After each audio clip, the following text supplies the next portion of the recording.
Hey guys, Kareem Bebe here, fund manager entrepreneur. Have you heard of the concept called zero-based equity split between co-founders? In this video, I will discuss the details of a method that we at Bebe Capital Intrinsic Value Capital Partners pioneered that is really unconventional, but we found it extremely useful in building companies with several co-founders.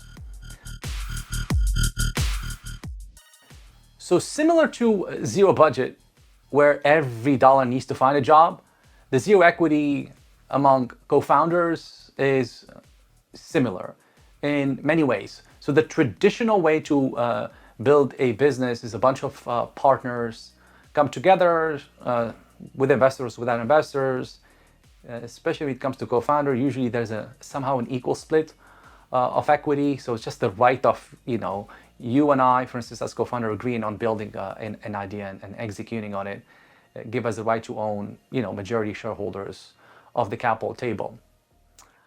However, around 6 or 7 years ago, I myself started a company called Health Sapiens, and originally I had a co-founder. And because I went in at 120%, and he had a full-time job, I found it, quite frankly, not equitable for us to start 50-50. So I started up with a proposal that I actually developed with other companies too. It's called, zero equity, split between co-founders. And it works as follows. So instead of you starting with 50-50 or 33-33 of the three co-founders, you start with the right of a co-founder. That means the right of you either coming up with an idea or the right to be on the table. And that could vary between, quite frankly, 0 to 5%. So meaning, all of us starts at 0, just because we came up with the idea. Remember, everybody can come up with ideas. It's all about execution. And then you build your equity base from that. So an example of somebody who is great at engineering or programming and comes up with an idea and he needs a product person or somebody who's great at managing sales. They both start at 5%. So it's 5, and 90% is equity pool. And then they agree on specific milestones that each needs to achieve in order for them to keep building on their equity base. We found it extremely helpful, especially for hungry young entrepreneurs who really believe in their capabilities and really want to earn the equity, as opposed to like you start with 50% and then you get diluted. Or actually sometimes we found it that you can even have 50% and you refuse to get diluted. And that becomes a problem, become like an inactive co-founder. And then the other co-founders, it has to buy you out, or he has to abandon the idea completely, or he has to find a way for you and him to come to an agreement of a sort. However, the zero equity split, you start at 5% each and then you build it from there. Also, it gives the co-founders a way out. If, for instance, the road becomes a little bit hard or they come to a disagreement of a sort, which is often the case, they can either revert back to that milestone table, or maybe, one of them decide to walk away and, just be satisfied with what he had achieved and then leave the rest of the equity to go back to the equity pool, so the rest of the co-founders can use that equity to incentivize new co-founders or new employees to come in and continue building.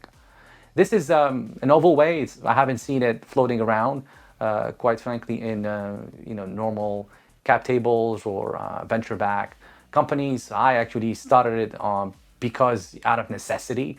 When I co-founded one of our companies back in 2016, I founded that the person owning 50% day one and having a full-time job is a little bit too much to stomach. With the caveat here is not all co-founders will agree to that. In my case, the co-founder did not agree to that, so I ended up getting 100% and then allocating the rest to investors and other employees. So I think it worked out fine for everybody.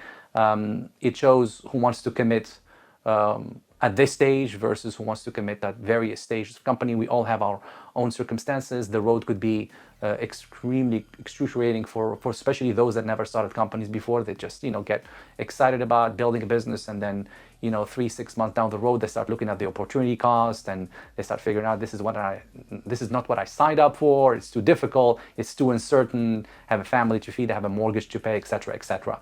So you can walk away with whatever equity you have built, and leave the rest for those that maybe are a different path in their journey. Maybe they don't have a family, or they don't have a mortgage, or they're simply more willing to take the risk. They have higher tolerance for risk. I hope this was very helpful. I know it's not conventional, but who said that our videos needs to be conventional? This is a novel way for entrepreneurs and even investors to think about allocating equity amongst the co-founders. Please don't forget to subscribe to our channels. If you have comments, please link it below so we can keep it engaging. Till then, have a wonderful day.